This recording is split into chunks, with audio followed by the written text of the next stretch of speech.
On t'a peut-être appris que l'amour, ça fait mal. Que souffrir, c'est aimer fort.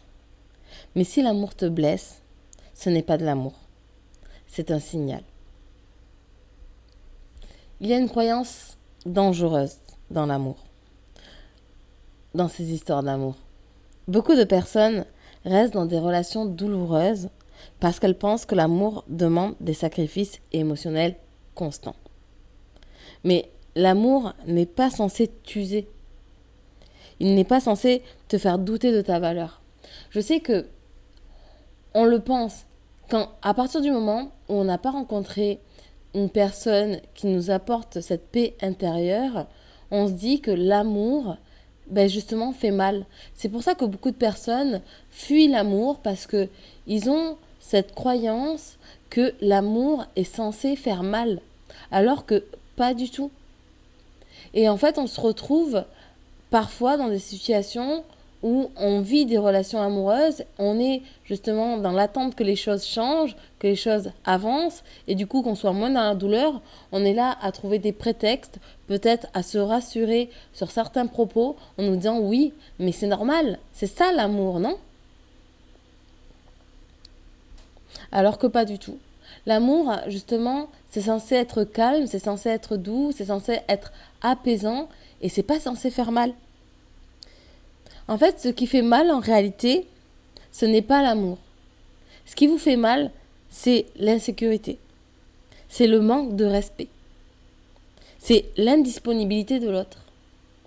C'est l'attachement à ce qui ne nourrit pas.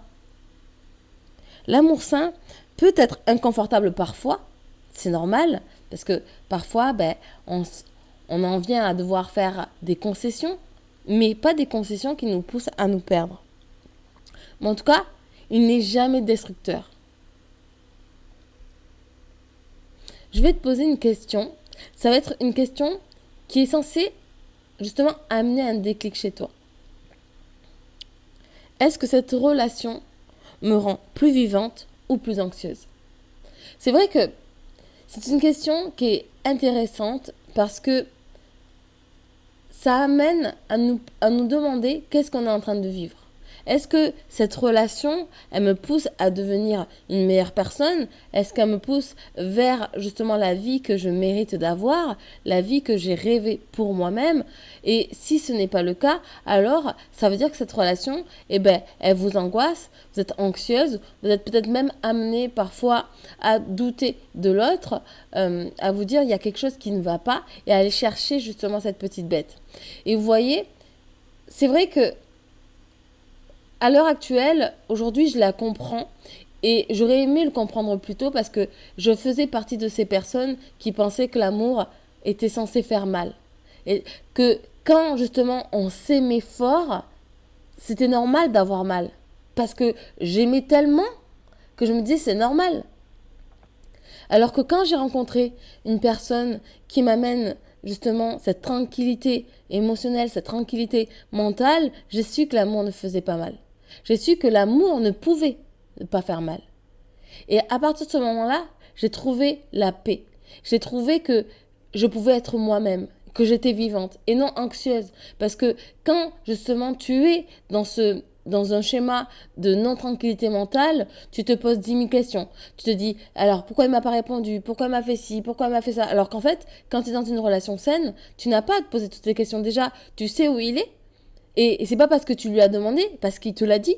Et si jamais il met plus de 3 heures à répondre alors que c'est pas du tout son genre, il va te dire je suis désolée, j'étais en train de faire ci et j'avais pas mon téléphone.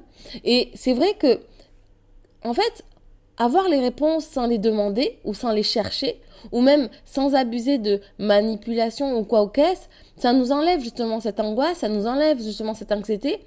Et c'est ça en fait, l'amour qui ne fait pas mal, l'amour qui nous protège, l'amour qui nous rend vivantes. Donc, je vous invite vraiment à vous poser cette question parce que ça va vous dire où c'est que vous en êtes dans cette relation. Et si c'est une relation qui vous fait mal ou pas. Aimer ne devrait jamais te coûter ta paix. Je t'invite à t'abonner à Les Vérités de l'amour pour apprendre à aimer sans te faire mal.